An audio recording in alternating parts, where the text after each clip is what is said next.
If a person does an Aveda, does it really affect the Eibishter?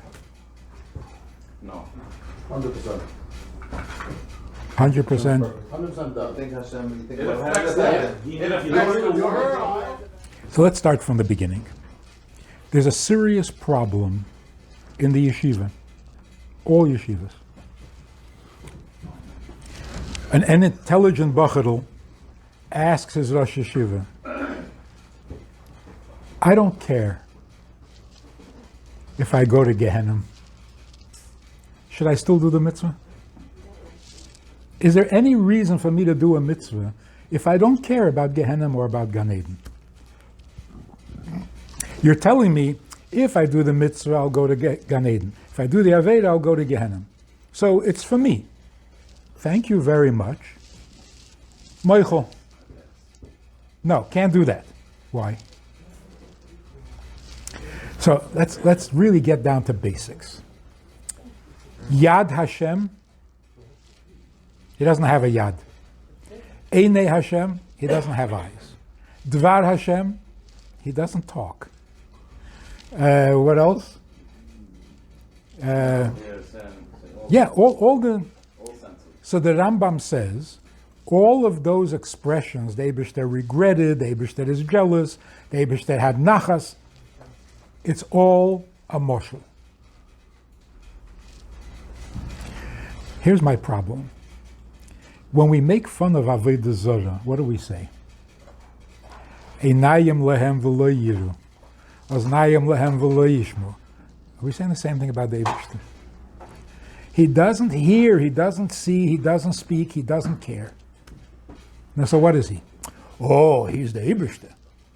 In other words, he's nothing? No, he's everything. Oh, he's everything. So he has an eye? No. He has an arm? No. He really speaks? No. He gets angry? Not really. What's not really? You're asking a bacha to dedicate his life, to give up all the pleasures of the world and dedicate his life to the Eibishter, who doesn't really care. And then you wonder, why is he having a hard time? Why are they going off the derech? So listen to this. My granddaughter is crying. Her doll broke. The arm came off. I sit down with her and I say, what a rachmanas. It must have hurt terribly. So she starts to laugh. I say, what are you laughing? She says, it didn't hurt. I say, how could it not hurt? The arm came off. She said, it's not a real arm. I said, how do you know? She said, it's plastic. I said, oh, right. A real arm cannot be made out of plastic. A real arm has to have a bone with some skin on it. That's a real arm. It's a bone with skin on it. Rambam says that all of those expressions are a mashal. He didn't say they're not true. He didn't say it's sheker. It's a mashal. No, so what's the nimshal? If you have a mashal, there's got to be a nimshal. An arm made out of a bone is a real arm. It's a pathetic little thing.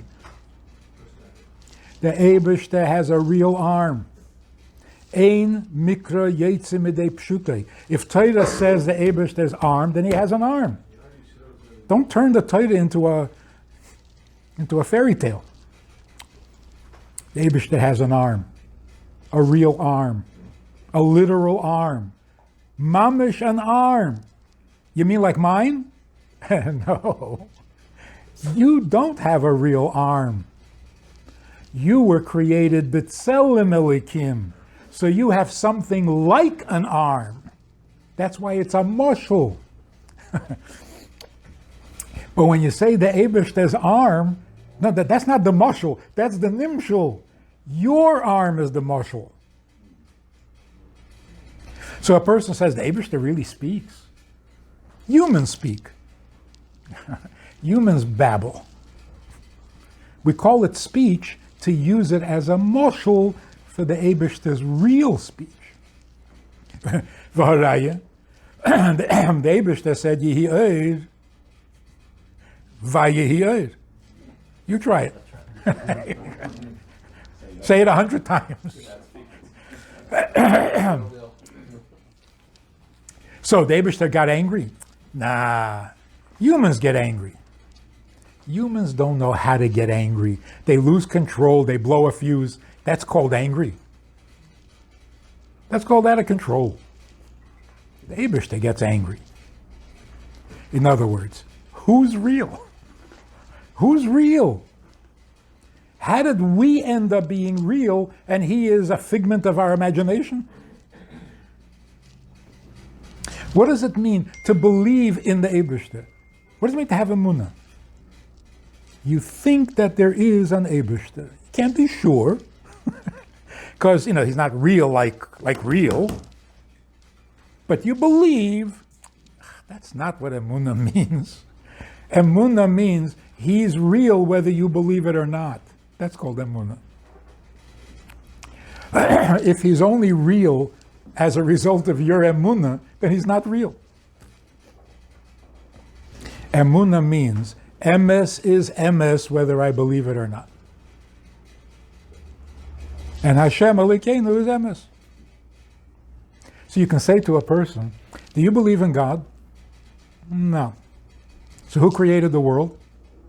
God. But you don't believe in God? No, I don't. But emes is emes. In other words, the Eibishter doesn't rise and fall on my emunah. If I believe in him, he exists. If I don't believe in him, what kind of narishkeit is that? So emunah doesn't mean I think there's an Eibishter. Because, whether you think so or not doesn't really make much of a difference. Nobody's asking you your opinion anyway. Emunah means, if you really want to know, the emunah of a Jew is zeh keli. Whatever he is, he's my God. Is he a godel, a giber, v'hanoira? Yeah, probably. I don't care. I don't care whether he's godel, giber, and noira. Zeh keli, this is my God. Elokei Avram, Elokei Yitzchak. He is mine as he is. I have no conditions for him. Oh, he better be infinite, or, if he's not infinite, I'm not impressed. I don't care if he's infinite. I don't even care if he created the world. This is my God. That's called emunah. Emunah means I like you the way you are. What do you mean you don't care if he created the world? What do you mean? He's not my God because he created the world. And the Bashefer. Yeah, Bashafim. So contrast that with the Christians, Lahavdul, believe that God is love. Oh, he's love? Okay. Muslims believe he's powerful. Oh, powerful? Yeah, I like that. What about him? What about him? Emunah means he, whoever he is, whatever he is, this is my Eibishter. Well, if he's a loser, I'm not interested in him. So obviously I want it to be... That's you. Sometimes, That's what I was saying. Most people, I'm not thinking... sometimes he's a loser. No? He created the world for it to be good, and look at the world. It's going according to plan. Huh? It's going according to plan. Eventually it'll all turn out good, but No, we'll realize. Difficult. So here's another thing. Says, why would you do it to? Why would you do I understand why we do it to difficult times? yeah. So listen to this. Marriage is the same idea. When you choose a wife, what are you basing your choice on? What you can see, what you can benefit from, my type, my style, good sense of humor, good middays, good looks, nice. But you marry her for any one of those reasons, and your marriage is going to be in trouble. Or she marries you because she thinks you're very smart and very capable and very nice. Turns out you're not. So should she divorce you? Believe it doesn't. It's like bait and switch. You know what I mean? Looks good, but then a man says, I love everything about my wife. I said, really? Then why does she want a divorce? Bestimmt nicht, you know what I mean? This is not adding up. I love everything about my wife. Yeah, but you know, your wife complains that she feels all alone in the world. I said, you love everything about your wife. Do you love her? He says, I love everything about her. I said, no, not about her. Do you love her? He says, what about her? I said, not about her, just her. He says, I don't know what you're saying. It's impossible to make that decision when If you take every... It's too late now. No, the idea is to get to that point. It's impossible for any 5 two days. people to make that 5 decision. days. You can't distinguish that, right? Well, no, sir. So why do we date? Why do we check out to see if she's good looking, if she's... Huh? Compatibility. Compatibility means, be'emes, there is nothing about her that disturbs me. Therefore, That sums up most marriages. Therefore, I can really connect to her. If her looks bothered me, it would prevent me from connecting to her. If her personality bothered me, You're saying you're removing obstacles. so when you're dating, you're not marrying the milus, or you're making sure that they are comfortable enough that you can go past them.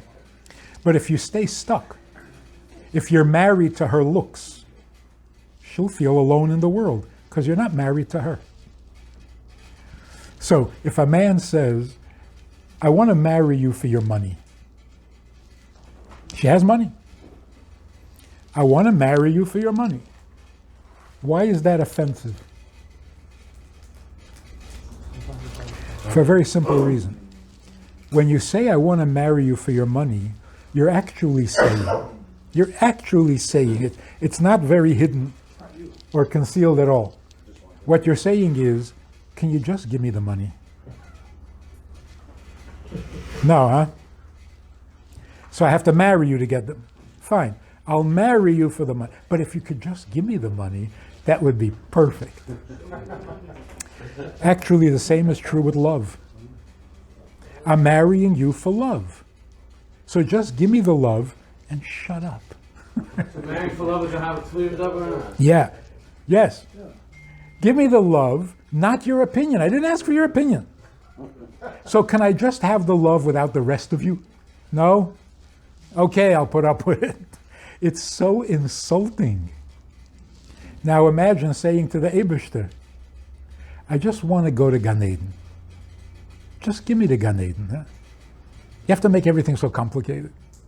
Just give me Gan Eden and everything will be perfect. No. Have to do mitzvahs. Okay, fine, I'll do the mitzvah. It is so insulting. And that's why al tiyu kavodim hameshamshem esarav al manas lekabel pras. It's so insulting. I'm being nice to you so that you'll give me.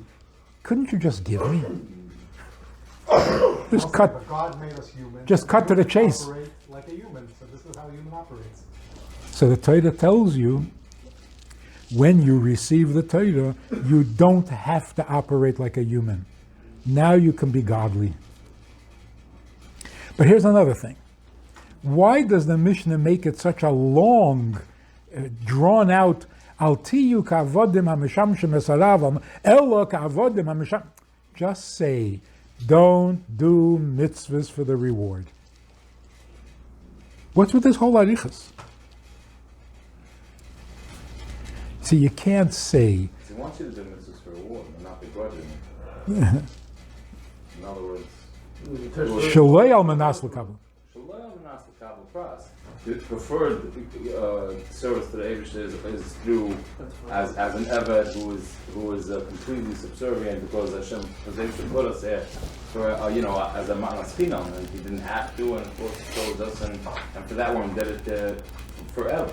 That's the preferred way but almost nobody I know, does that's- that without siyata d'shmaya. Yeah, that's the conventional understanding. Yeah. There is a nusach in the a girsa in the Mishnah, not al manas lekabel pras, ela ke'avodim hamisham shemes harav al manas shaloi lekabel pras.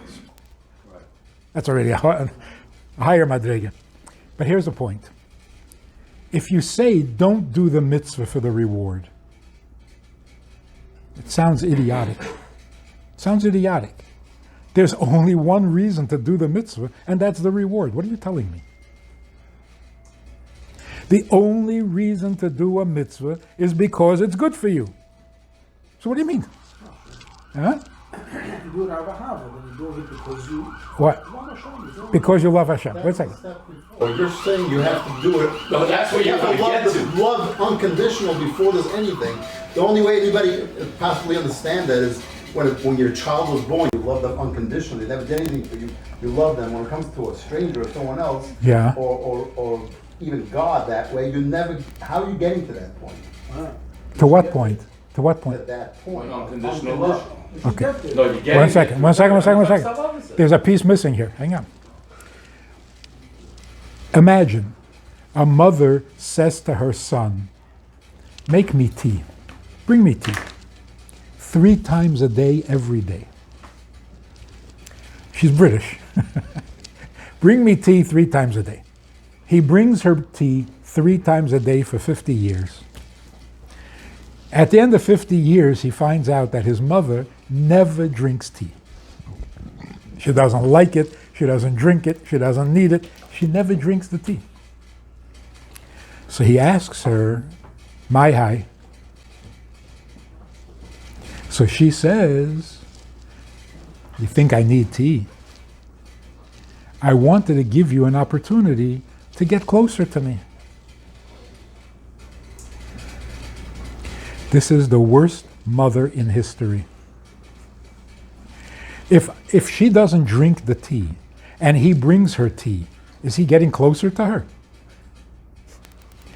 It's actually evil. If I don't want you in my life, how do I keep you out of my life? I ask you to go run around the corner. Go do something meaningless. Stay out of my life. If she doesn't drink tea, he's not getting closer. You can say, but he's very obedient. See, obedience is always from a distance. Who do you obey? Somebody you can't get close to. You obey the king, the general. It's the opposite of closeness. Now, if Hashem, the Eibishter, does not need your mitzvah, like the tea, then the mitzvah is not getting you closer. You're obedient. That's, you asked, I do it. I'm not getting any closer because what you asked for, you don't need. So closeness means like this. If I discover that there is something more precious to you than me, I'm jealous. I want that closeness. But if nothing is more precious to you than me, I can't get any closer. I'm the closest thing. Or if there's something more precious to you, but you won't tell me what it is, I can't get any closer. This is what the Mishnah is saying. You can't just say, don't do the mitzvah for the reward. Then why am I doing it? So the Mishnah has to give you a mashal. There is an eved. And there's an odain. And the odain needs something which the eved can do for him. The eved who knows that he's doing something for the odain doesn't need any more reward than that. But if you start off with the assumption, God doesn't need your mitzvahs, it's for you, and you shouldn't do it for the benefit, then what are you doing? Then what am I doing? That doesn't make any sense. Here's the punchline, and we have to work out the hezber. He needs you more than you need him. Because you're the mushal, he's the nimshal. Who really gets angry? Who really needs something? I need something. That is such a yetzer hara. I need something. He creates the whole world and I need. How did you work that out? Before I existed, Bereshis bara Elikim. Where's Bereshis? Before there was you. And you think it's for you? If he created the world, so who needs? He creates the world and I need? He creates me for free and I need?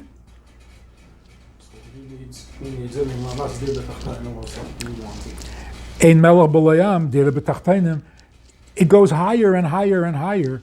The need that he has creates the whole world. But just psychologically, by the way, people are getting sick, mamish sick, from their own needs. Ich darf, like I say in the davening, merubim tzorchei amcha. We have so many needs that it's making us crazy. We're getting depressed from it. Why? Not because we can't get what we need. The needing is already sick. Chazach eingeret. I'm under the impression that I need this and I need that, and it's not true. It's not true. It's artificial. Ich darf gar nicht. What does the Gemara mean? Bal korchoch ata noitzer, bal korchoch ata noilad, bal korchoch ata chai, bal korchoch ata mes. What a depressing idea, no? It's against your will. Everything's against your will. It's not. It is so liberating. You need to be born. You don't. You need to live. You don't. You need to die. You don't.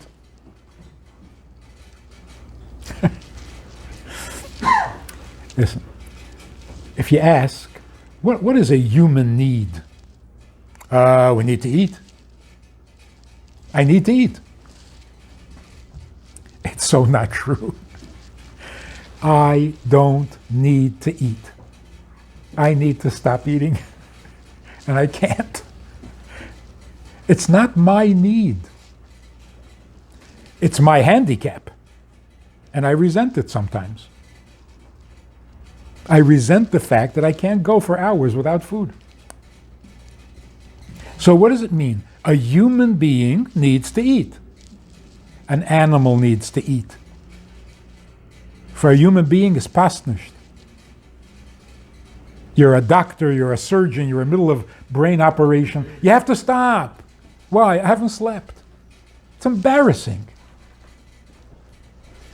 I need to sleep? As if it was my idea? If I designed myself, I wouldn't need to sleep or eat. So, correctly stated, the Eibishter needs me to eat. I need it like a hole in the head. So when I say I need to eat, that's your yetzer hara. The Eibishter does something and you take credit? Eating is not your idea, it's the Eibishter's idea. So first of all, it's not my need. Second of all, it's not a need, it's a handicap. When we say the Eibishter needs your mitzvah, he really needs it. You don't, he does. In other words, the Eibishter made you need to eat. Who made him need mitzvahs? Nobody. That's him. That's really him. His need comes from him, and it's not a handicap. By us, What we call our needs is number one, not ours, and number two, it's not a need, it's a handicap. Something you would wish you could get rid of. What is a valid human need? This is really mind-blowing. The only need that we have is to know what we're needed for. Right? Why am I here? What's the purpose of life? That's the only need a human being has that is human, not a handicap. It doesn't weaken him, it ennobles him, and it's uniquely human. Nobody else has that. A malach doesn't care. You have a mission, send me. Not, good. Only a human being needs to know, what am I needed for? What can I do for you? Why am I here? So listen to this definition. This is from the Friedrich Rebbe.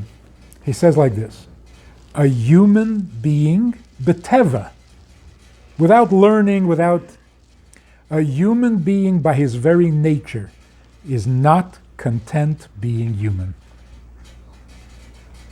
That's what separates us from the animal. The animal is perfectly content to be an animal. Just don't bother me. Like Bilam's donkey said to him, I'm a donkey, I don't mind being a donkey, just don't hit me for nothing. A human being by his very nature is not content being human. Why? Because I was created human. What did I contribute? So I need to be something more than human, otherwise I haven't done anything. And here's an interesting punchline. What does it mean to eat l'shem shamayim?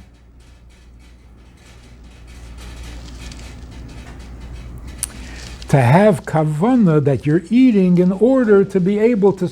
No! Anytime you eat, it's l'shem shamayim. Because whose idea is it that you should eat? So if you stop stealing the Eibishter's ideas and make it sound like it's your idea, it's l'shem shamayim. Why am I eating? Because the Eibishter wants. If it was up to me, I wouldn't eat.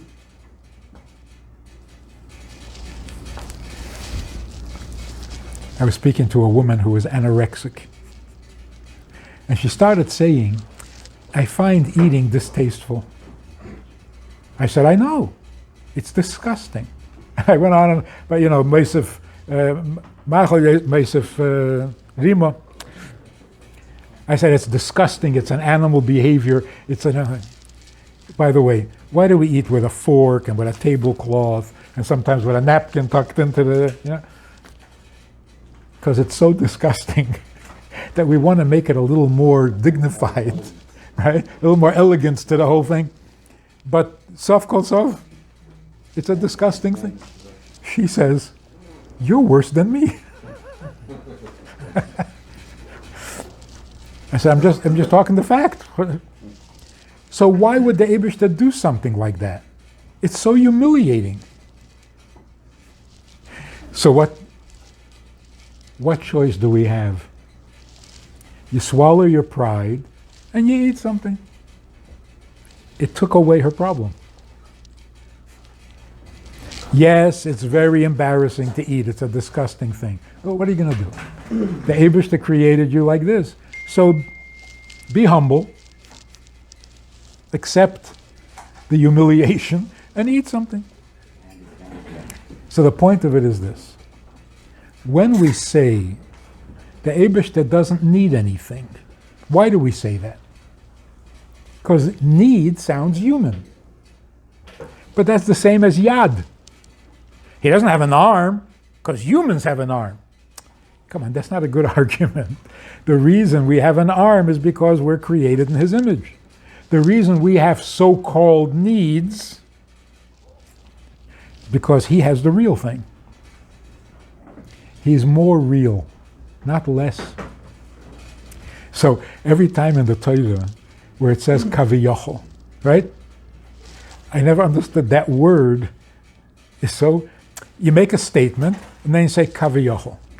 That's like typing a word and then pushing delete. The Eibishter really gets upset when you make an avodah zarah. He gets upset. Kaviyachol. In other words, he doesn't get upset. So what did you just say? What did you just say? So I was reading a commentary. I think it was an art scroll. What was Pinchas? Bekanoi es kinosi.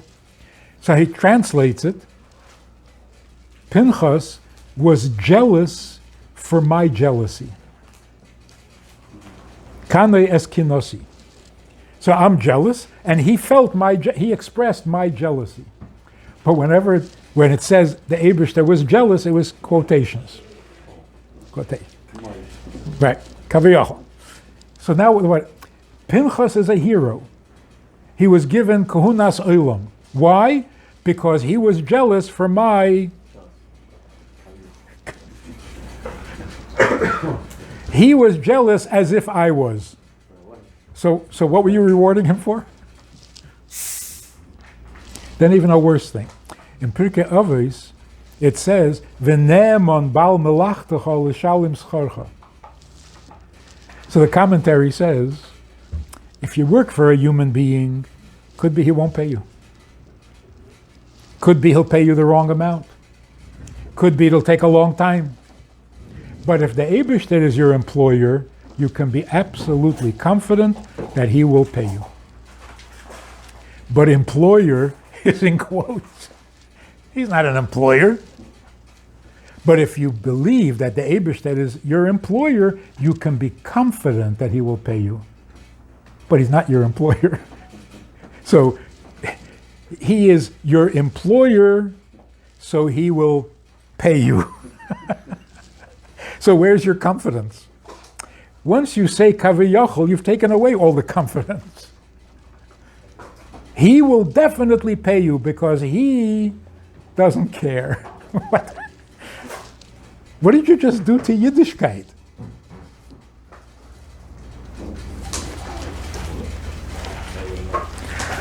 Ohafti eschem Omar Hashem. Ohafti. It's like I love you. So we should understand. That we should understand what?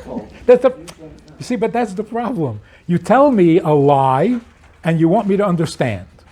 What am I understanding? So if you look at it the other way, it makes sense. Kaviyachol means you think like your arm, not like your arm.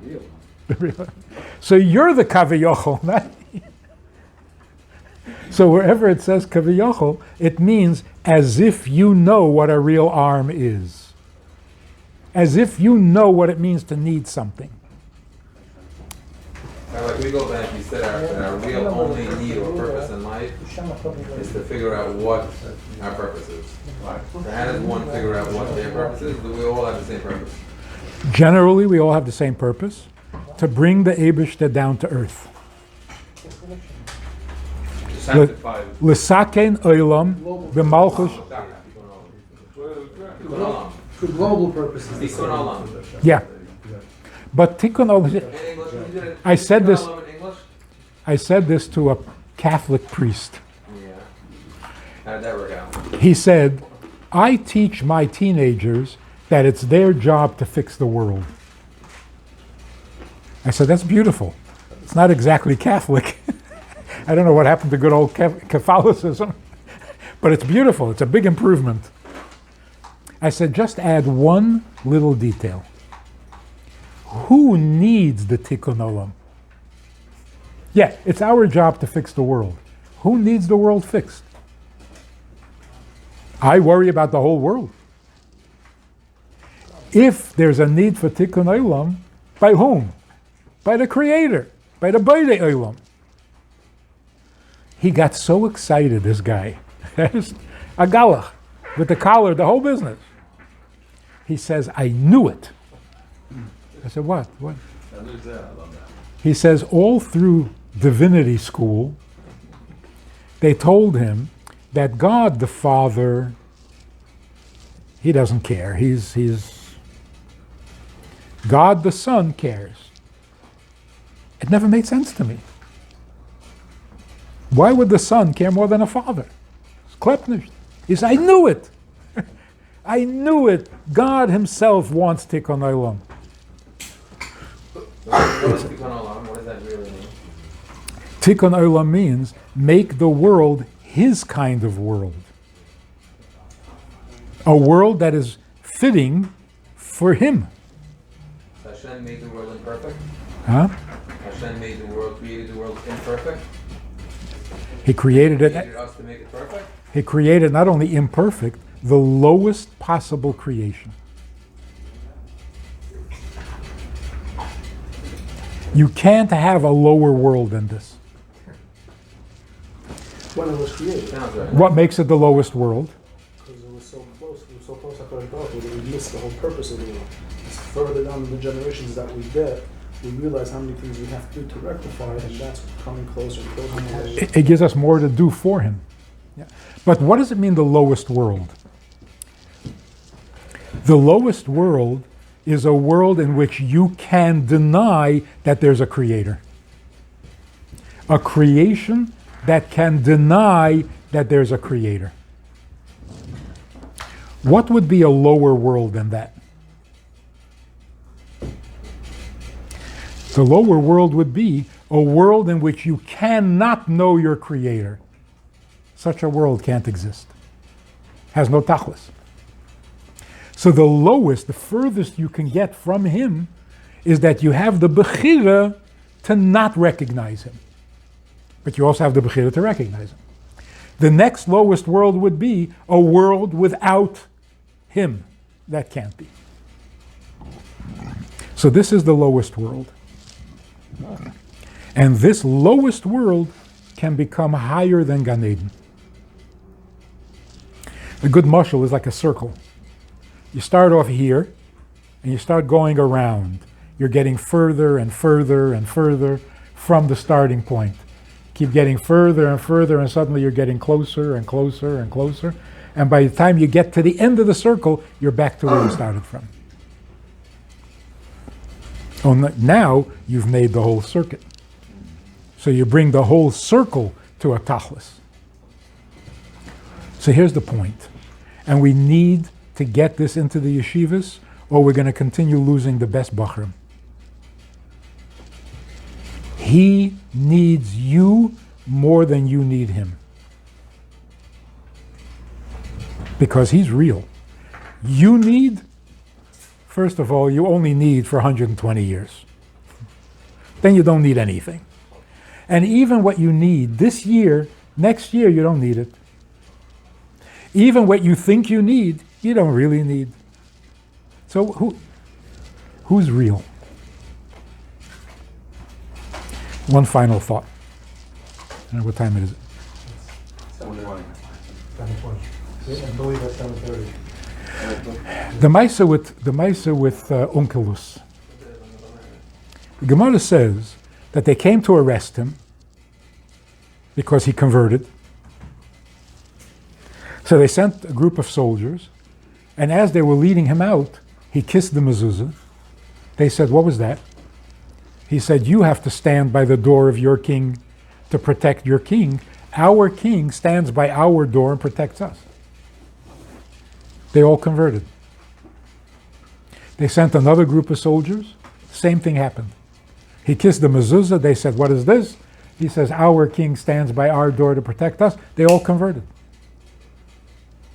So they gave up. They stopped trying to arrest him. What is the meaning of this story? They heard something cute and they converted? That's it?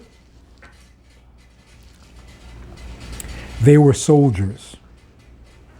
They knew what it meant to stand by the door of the emperor to protect him. What is the job of the guard? Give his life if he has to. He can't stop the attack, but he can die first. He can take the first bullet, giving the king time to get away. When he said to these soldiers, when Onkelos said to the soldiers, "Our king, our God, stands by our door to protect us," He was saying, you know what it feels like. Any minute now, you're going to take a bullet. And you do that for your king. Well, the Eibishter does that for us. They had many gods, the Romans. They never heard God who would take a bullet for you. That changed their whole concept of what God means. So at Lav Dafka, they converted to Judaism, they became Frumme Yidden. Their whole concept of God was totally converted. They thought you have to appeal to the God so that he'll do for you. He wants to take a bullet for you. So somebody said, he doesn't take a bullet, he doesn't die. So it's not like the soldier. The soldier will die. Let's not get confused. The soldier is very loyal to his king. He'll even take a bullet. But once he takes the bullet, his loyalty is finished. He's dead. The godless of the Eibishter is he will take a bullet and he will not die. He'll take another bullet. Olam voed. So what are you comparing? A human being who can only be devoted while he's alive. Once he dies, his devotion is finished. You're comparing that to the Eibishter, who's forever and ever and ever. So really, this is a crisis. The Eibishter has become unreal and irrelevant in the best yeshivas. In the yeshiva, you are told, you have to be a Talmud Chacham. You have to know how to learn. You have to be a masmid. You have to come on time. You have to answer the question. You have to ask the good question. You have to. At some point, a bacha turns around and says, I thought about it, and I don't have to. The mist. No, mis nicht. Ja, the mist. Mis nicht. You'll guess gain in Gehenna. Oh, so now you're bullying me. You're threatening me? This is Yiddishkeit. So when the bacha says, ich darf nicht, and the Rosh Hashiva says, darfst ja, who's right? The bacha is right. I didn't create the world. I didn't start the fire. But the message is wrong. Not you have to. You don't have to anything. You don't have to be born altogether. The Eibishter needs you to fulfill. Darf. His is real. Yours is not. And I got to tell you, I talk to people, fly, never don't know anything, not committed to anything, and they even say, I don't believe in God. And I say to them, but God created the world because he needs you. Oh, I never heard that. That I can believe. A minute ago he said, I don't believe in God. It makes sense all of a sudden. When you say believe in God, you mean believe in something sitting in heaven that looks at you. The only people who have a hard time with the idea that the Eibishter darf take a mitzvah, not kaviyochel, is a yeshiva bacha. Only from people have a problem with this. Darf gonish. If he doesn't need anything, where do you think you came from? Oh, no, he's only doing it for you. Okay, so that's what he needs. It's still him doing it. Yeah, but he's doing it because he wants to do you a favor. Okay, so let him do you a favor if that's what he needs. But how did you become the needy one? Lo nitnu ha-mitzvahs elo litzarev behemes habriyos. Right? That means the Eibishter doesn't need. What are you talking about? Where did you get that? Lo nitnu ha. He gave us the mitzvahs in order to make us better. So that's what he needs. Where do you get that he doesn't need?